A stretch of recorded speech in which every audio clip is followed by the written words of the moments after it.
시대의 소망 제72장 나를 기념하여. 내가 너희에게 전한 것은 주께 받은 것이니 곧 주 예수께서 잡히시던 밤에 떡을 가지사 축사하시고 떼어 가라사대 이것은 너희를 위하는 내 몸이니 이것을 행하여 나를 기념하라 하시고 식후에 또한 이와 같이 잔을 가지시고 가라사대 이 잔은 내 피로 세운 새 언약이니 이것을 행하여 마실 때마다 나를 기념하라 하셨으니 너희가 이 떡을 먹으며 이 잔을 마실 때마다 주의 죽으심을 오실 때까지 전하는 것이니라. 고린도전서 11장 23절부터 26절. 그리스도께서는 두 제도와 그 의식에 따르는 두 큰 축제 사이의 전환점에 서 계셨다. 흠없는 하나님의 어린 양이신 그리스도는 자기 자신을 속죄물로 지금 막 바치려고 하였으며 이렇게 함으로 그분은 4000년 동안 당신의 죽음을 지적하여 온 예표와 의식의 제도를 끝내실 것이었다. 그분은 제자들과 함께 유월절을 잡수실 때 당신의 큰 희생에 대한 기념이 될 예식을 유월절 대신으로 세우셨다. 유대인들의 민족적 축제일은 영원히 끝나려고 하였다. 그리스도께서 세우신 예식은 각 시대를 통하여 모든 나라에서 당신을 따르는 자들이 지켜야 하였다. 유월절은 애굽의 속박에서 이스라엘이 구원받은 기념으로 세워진 것이었다. 해마다 자손들이 이 의식의 뜻을 물을 때마다 그 역사를 되풀이해서 말해주도록 하나님께서 지시하셨다. 이렇게 함으로 경이로운 구원은 모든 사람의 마음에 새롭게 간직될 것이었다. 성만찬 예식은 그리스도의 죽음과 결과로 이루어진 큰 구원을 기념하기 위하여 주신 것이다. 그리스도께서 능력과 영광으로 재림하실 때까지 이 의식은 기념되어야 한다. 이것을 통하여 우리를 위하여 행하신 그분의 위대한 사업은 우리 마음속에 항상 새롭게 간직된다. 애굽에서 구출되던 때에 이스라엘 자손들은 허리에 띠를 띠고 손에 지팡이를 잡고 여행할 준비를 갖추고 선 채로 유월절 만찬을 먹었다. 그들이 이 예식을 지킨 방법은 그들의 입장에 합당한 것이었는데 그 까닭은 그들이 애굽 땅에서 쫓겨나 광야를 통과하는 고통스럽고 어려운 여행을 시작하려고 하였기 때문이다. 그러나 그리스도 당시에는 사정이 달랐다. 그들은 이제 타국으로 쫓겨나가려는 자들이 아니요 저희 나라에 사는 자들이었다. 그들에게 주어진 안락한 생활에 맞추어 백성들은 기대어 앉은 자세로 유월절 만찬을 들었다. 식탁 주위에는 긴 의자가 놓여 있어서 손님들은 왼팔을 의자에 걸치고 바른 손은 먹기에 자유스럽게 하도록 그런 자세로 앉았다. 이런 자세로 손님은 자기 머리를 옆에 앉은 사람의 가슴 위에 놓을 수 있었다. 그리고 발은 의자의 바깥으로 나오게 되어 사람이 좌석 주위를 돌면서 씻길 수 있게 되어 있었다. 그리스도께서는 아직도 유월절 만찬을 차려놓은 식탁에 계셨다. 유월절 절기에 쓰던 누룩 없는 떡이 그분 앞에 놓여 있었다. 발효되지 않은 유월절 포도즙이 식탁에 있었다. 그리스도께서는 이 상징물들을 흠없는 희생물이신 자신을 나타내는 데 사용하셨다. 죄와 죽음을 상징하는 발효로 부패되지 않는 것만이 흠없고 점없는 어린 양을 대표할 수 있었다. 저희가 먹을 때에 예수께서 떡을 가지사 축복하시고 떼어 제자들을 주시며 가라사대 받아 먹으라 이것이 내 몸이니라 하시고 또 잔을 가지사 살해하시고 저희에게 주시며 가라사대 너희가 다 이것을 마시라. 이것은 죄 사함을 얻게 하려고 많은 사람을 위하여 흘리는 바 나의 피 곧 언약의 피니라. 그러나 너희에게 이르노니 내가 포도나무에서 난 것을 이제부터 내 아버지의 나라에서 새 것으로 너희와 함께 마시는 날까지 마시지 아니하리라 하시니라. 반역자 유다도 성만찬 예식에 참석하였다. 그는 예수님으로부터 그분의 찢겨진 몸과 흘리신 피를 상징하는 떡과 포도즙을 받았다. 그는 이것을 행하여 나를 기념하라는 말씀을 들었다. 하나님의 어린 양이 임재해 계시는 바로 그 앞에서 반역자는 음흉한 목적을 꾀하고 있었으며 엉뚱하고 복수심에 불타는 생각을 품고 있었다. 그리스도께서는 발을 씻기실 때에 유다의 성질을 알고 계신다는 확실한 증거를 주셨다. 너희가 깨끗하나 다는 아니니라 라고 그분은 말씀하셨다. 이 말씀은 그리스도께서 거짓 제자에게 그의 은밀한 목적을 아셨다는 사실을 확신시켰다. 이제 그리스도께서는 더욱 분명히 말씀하셨다. 그들이 식탁에 자리 잡고 앉았을 때에 그리스도께서는 제자들을 바라보시며 내가 너희를 다 가리켜 말하는 것이 아니라 내가 나의 택한 자들이 누구인지 알미라. 그러나 내 떡을 먹는 자가 내게 발꿈치를 들었다 한 성경을 응하게 하려는 것이니라 라고 말씀하셨다. 지금까지도 제자들은 유다를 의심하지 않았다. 그러나 그들은 그리스도께서 몹시 고통스러워 하시는 것을 보았다. 그들이 그 성격을 이해할 수 없는 어떤 무서운 재난을 예고하는 구름이 저희 모두를 덮고 있었다. 제자들이 잠잠히 먹고 있을 때에 예수께서는 내가 진실로 너희에게 이르노니 너희 중에 한 사람이 나를 팔리라 라고 말씀하셨다. 이 말씀을 듣자 그들은 두려움에 사로잡혔다. 저희 가운데 한 사람이 어떻게 그들의 거룩한 선생님을 배반할 수 있을 것인지 그들은 이해할 수 없었다. 어떤 이유로 그들이 그분을 배반할 수 있을 것인가? 누구에게 하시는 말씀일까? 누가 이런 구상을 마음에 할 수 있을까? 다른 어떤 사람들보다도 예수님의 가르침을 들을 수 있는 특권을 가졌던 자들, 그분의 놀라운 사랑을 나누어 가진 자들, 예수께서 그들을 자기 자신과 가까이 교제하게 하심으로 그처럼 큰 관심을 나타내신 자들인 그 사랑하는 12제자 가운데 한 사람도 그 일을 할 자가 없었다. 제자들이 예수님의 말씀의 취지를 깨닫고 그분의 말씀이 진실하다는 것을 깨달았을 때 공포와 낙담이 그들을 엄습하였다. 그들은 주님을 대적하는 마음을 하나라도 품고 있는 것은 아닌지 저희 마음을 살피기 시작하였다. 극히 괴로운 심정으로 하나하나 차례로 주여 내니이까 하고 물었다. 그러나 유다는 말없이 앉아 있었다. 깊은 고민 가운데 쌓여있던 요한이 마침내 주여 누구 오니이까 하고 물었다. 이에 예수께서 나와 함께 그릇에 손을 넣는 그가 나를 팔리라. 인자는 자기에게 대하여 기록된 대로 가거니와 인자를 파는 그 사람에게는 화가 있으리로다. 그 사람은 차라리 나지 아니하였다면 제게 좋을 뻔하였느니라 라고 대답하셨다. 제자들은 주여 내니이까 하고 물으면서 피차의 얼굴을 자세히 살펴보았다. 이제 유다의 침묵은 모든 사람의 시선을 끌었다. 질문들과 놀람을 표현하는 일로 혼란한 가운데 유다는 요한의 질문에 대답하신 예수님의 음성을 듣지 못하였다. 그러나 이제 제자들의 감시를 피하려고 유다는 그들처럼 랍비여 내니이까? 라고 물었다. 예수께서 엄숙하게 네가 말하였도다 라고 대답하셨다. 유다는 자기의 목적이 폭로된 것을 보자 놀라움과 혼란 중에 급히 일어나 방을 떠났다.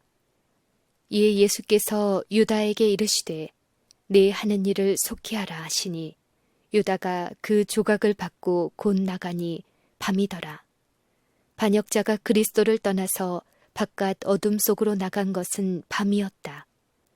이 발걸음을 내딛기까지는 유다에게 회개의 가능성이 있었다. 그러나 그가 주님과 그분의 동료인 제자들 앞을 떠날 때에 최후의 결정은 이루어졌다. 그는 그 경계선을 넘어가 버렸다. 이 유혹받은 영혼을 다루심에 있어서 예수님의 오래 참으심은 참으로 놀라웠다. 유다를 구원하기 위하여 하실 수 있는 일은 무엇 하나 하지 않으신 것이 없었다. 그가 2번씩이나 주를 배반하겠다고 맹세한 후에도 예수께서는 여전히 그에게 회개할 기회를 주셨다. 반역자의 마음에 있는 은밀한 목적을 아시고 그리스도께서는 당신의 신성에 대하여 마지막 분명한 증거를 유다에게 주셨다. 이것이 그 거짓 제자에게 하신 마지막 회개의 요청이었다. 신성과 인성을 겸하신 그리스도의 마음으로 할 수 있는 간청은 하나도 남김이 없었다. 완강한 교만에 격퇴당한 자비의 물결은 부드러운 사랑에 힘센 조수가 되어 돌아왔다. 그의 죄가 탄로나 놀라긴 했지만 유다는 결심을 더욱 굳게 할 뿐이었다. 그는 성만찬에서 나와 배반하는 그 일을 완성하려고 나갔다. 유다에게 화를 선언하신 일에서도 그리스도께서는 제자들에 대한 자비로운 목적을 가지고 계셨다. 그리하여 그분은 자기가 메시아라는 최고의 증거를 그들에게 주셨다. 지금부터 일이 이루기 전에 미리 너희에게 이름은 일이 이룰 때에 내가 그인 줄 너희로 믿게 하려 함이로다. 라고 예수께서는 말씀하셨다. 만일 예수께서 그에게 닥쳐올 일을 분명히 알지 못하는 것처럼 잠잠히 계셨다면 저희 주께서는 거룩한 선견 지명이 없으시고 불시에 배반을 당해 잔인한 폭도들의 손에 넘겨졌다고 제자들은 생각하였을 것이다. 예수께서 12를 택하였지만 그 중에 하나는 마귀라는 것을 1년 전에 제자들에게 이야기하셨다. 이제 그의 배반을 주께서 훤히 알고 계셨음을 보여준 유다에게 하신 예수님의 말씀은 그분이 굴욕을 당하시는 동안 그리스도의 참된 추종자들의 믿음을 굳게 할 것이었다. 유다가 무서운 종말을 맞이할 수밖에 없었을 때 제자들은 예수께서 반역자에게 선고하신 재난을 기억할 것이었다. 그리고 주께서는 또 다른 목적을 가지고 계셨다. 그분은 반역자로 알려진 그에게서 당신의 봉사의 손길을 거두지 않으셨다. 제자들은 예수께서 발을 씻기실 때에 하신 다는 깨끗지 아니하다는 말씀을 깨닫지 못하였으며 한층 더 그분이 식탁에서 내 떡을 먹는 자가 내게 발꿈치를 들었다 라고 선언하셨을 때에도 그분의 말씀을 깨닫지 못하였다. 그러나 그 후에 그분이 하신 말씀의 뜻이 분명해졌을 때 그들은 가장 흉악한 죄를 저지른 자를 대하셨던 하나님의 인내와 자비에 대하여 생각하는 바가 있었다. 예수께서는 처음부터 유다에 대하여 알고 계셨지만 그의 발을 씻기셨다. 그리고 배반자는 성만찬을 나누는 일에 그리스도와 자리를 같이 할 수 있는 특권을 가졌다. 오래 참으시는 구주께서는 죄인이 당신을 받아들여 회개하고 죄의 더러움을 씻도록 온갖 권유를 다하셨다. 이 모본은 우리를 위하여 주신 것이다. 우리는 어떤 사람이 과오와 죄를 범하고 있다고 생각할 때 그와 절연해서는 안 된다. 부주의한 분리로 말미암아 우리는 그를 유혹의 희생이 되게 하며 혹은 그를 사단의 전쟁 마당으로 몰아넣는다. 이것은 그리스도의 방법이 아니다. 제자들에게 잘못과 결점이 있었기 때문에 그분은 그들의 발을 씻기셨으며 12 중 하나를 제하고는 모두 회개하였다. 그리스도의 모본은 성만찬 예식의 사람들을 제외시키는 것을 금하신다. 공개된 죄로 인해 죄 지은 자가 제외되는 것은 사실이다. 성령께서는 이것을 분명히 가르치신다. 그러나 이 이상은 아무도 판단해서는 안 된다. 하나님께서는 누구를 이 경우에 참석시킬 것인가를 말하는 것을 사람들에게 맡기지 않으셨다. 누가 마음을 읽을 수 있겠는가? 누가 알곡에서 가라지를 골라낼 수 있겠는가? 사람이 자기를 살피고 그 후에야 이 떡을 먹고 이 잔을 마실지니 그 까닭은 누구든지 주의 떡이나 잔을 합당치 않게 먹고 마시는 자는 주의 몸과 피를 범하는 죄가 있느니라. 주의 몸을 분별치 못하고 먹고 마시는 자는 자기의 죄를 먹고 마시는 것이기 때문이다. 신자들이 이 의식을 거행하려고 모일 때 인간의 눈에 보이지 않는 사자들이 함께 참석한다. 회중 가운데는 유다와 같은 자도 있을 수 있다. 만일 그럴 경우 흑암의 왕에게서 보냄을 받은 사자들이 그곳에 있게 되는데 그 이유는 그들이 성령의 인도하심을 거절하는 모든 자들에게 시중 드는 까닭이다. 하늘의 천사들도 역시 참석한다.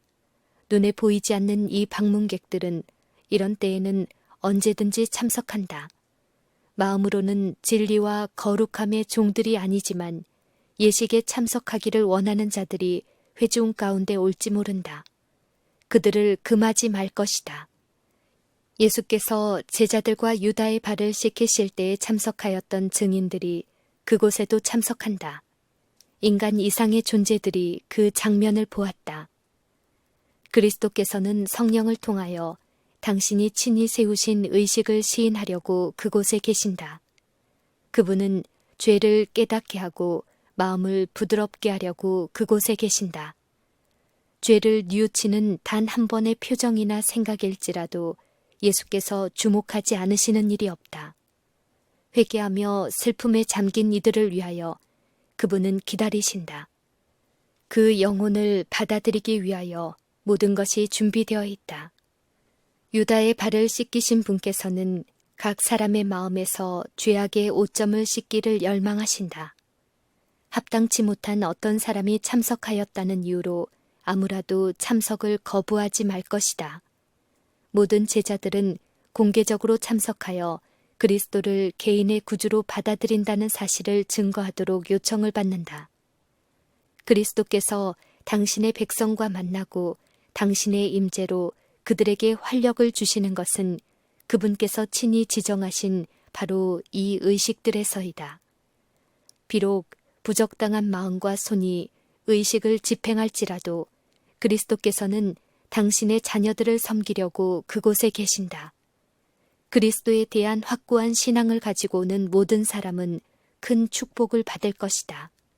이 거룩한 특권의 기회를 등한히 여기는 자들은 큰 손실을 당할 것이다. 그런 자들에게는 다는 깨끗이 아니하다는 말씀이 마땅할 것이다. 제자들과 함께 떡과 포도즙을 나누심으로 그리스도께서는 그들에게 구주가 되심을 서약하셨다. 그분은 그들에게 새 언약을 선포하셨는데 이를 통하여 그분을 영접하는 모든 자는 하나님의 자녀가 되고 그리스도와 함께 유업을 얻는다. 이 언약으로 금생과 내생을 위하여 내려주실 수 있는 모든 축복은 그들의 것이 되었다. 이 언약의 행위는 그리스도의 피로 비준될 것이었다. 그리고 성만찬 집전은 타락한 전 인류를 한 부분으로서 개별적으로 저희 각 개인을 위하여 희생하신 무한한 희생을 제자들 앞에 항상 생각나게 할 것이었다. 그러나 성만찬 예식은 슬픔의 시간이 되어서는 안 되었다. 이것은 그런 목적을 위하여 있는 것이 아니었다. 주님의 제자들이 주님의 식탁 주위에 모일 때에 그들은 그들의 결점을 기억하고 슬퍼하지 말 것이다. 그것이 향상시키는 것이었든지 저하시키는 것이었든지 간에 그들의 과거의 종교적 경험에 얽매이지 말 것이다. 그들은 그들과 저희 형제들과의 차이점을 생각해내지 말 것이다. 준비 예식에 이 모든 것이 다 포함되었다. 반성, 죄의 자복, 의견 충돌에 대한 화해 등 이 모든 것이 다 이루어졌다. 이제 그들은 그리스도를 만나려고 오는 것이다. 그들은 십자가의 그늘 아래 설 것이 아니요 구원의 빛 가운데 설 것이다. 그들은 의의 태양의 밝은 빛에 심령을 열어야 한다.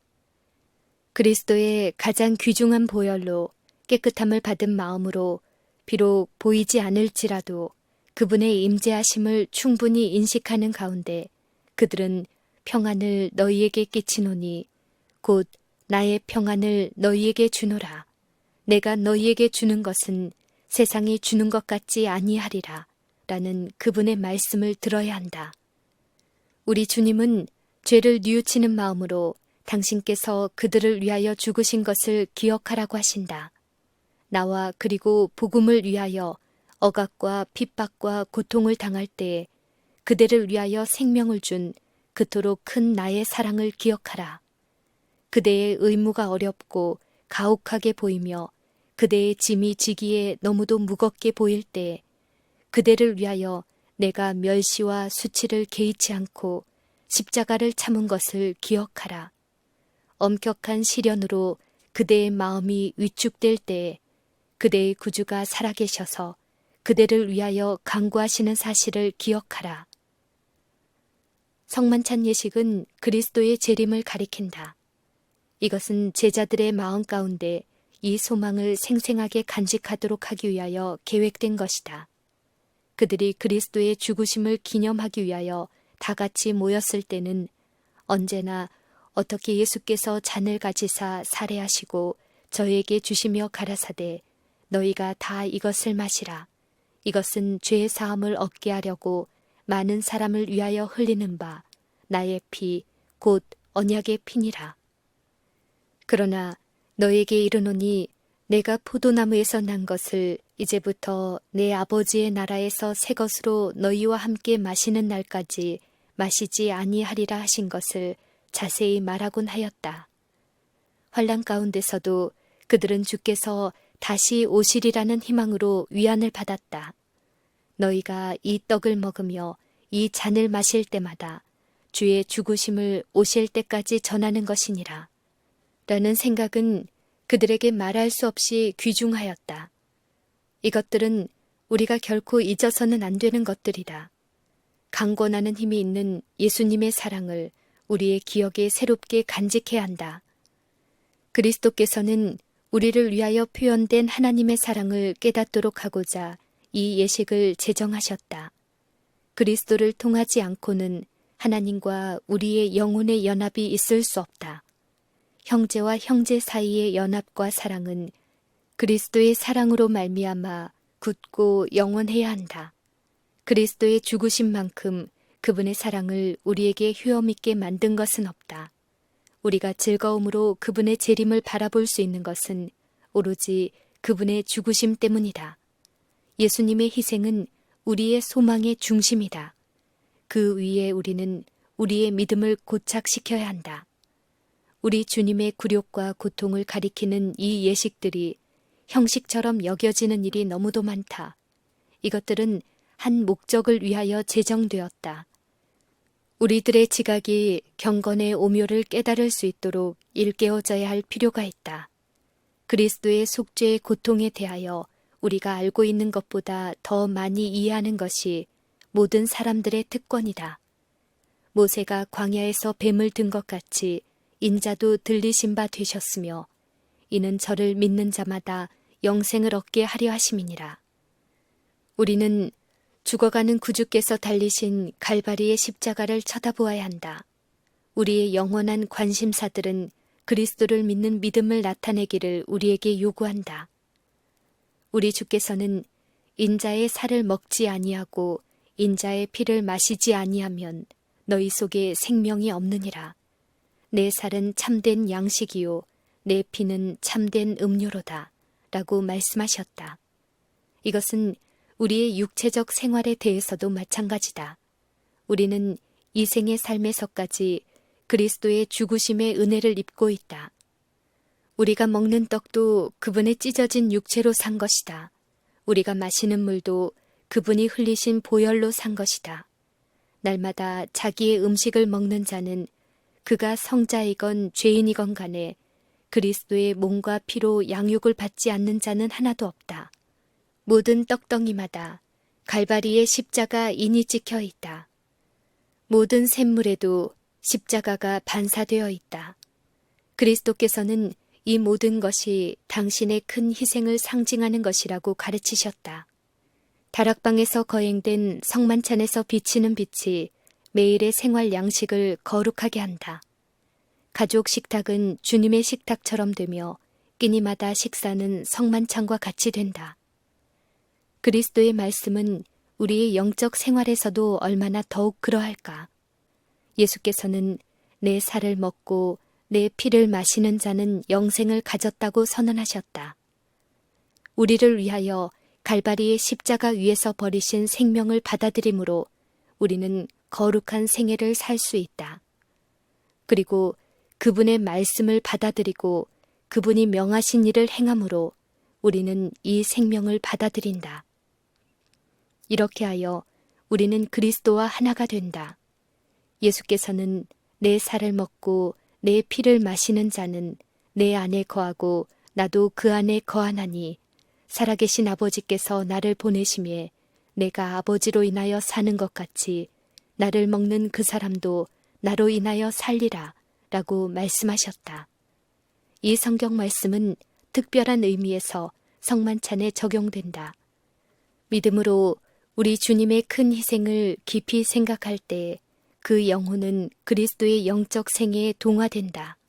그 사람은 모든 성만찬 예식 때마다 영적 능력을 받을 것이다.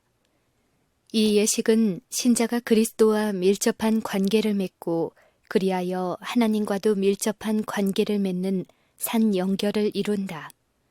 특별한 의미에서 이것은 의존적인 인간과 하나님 사이의 연결을 이룬다. 그리스도의 찢어진 육체와 흘리신 피를 상징하는 떡과 포도즙을 받을 때 우리는 상상 가운데서 다락방에서 거행된 성만찬에 참석하는 것이다.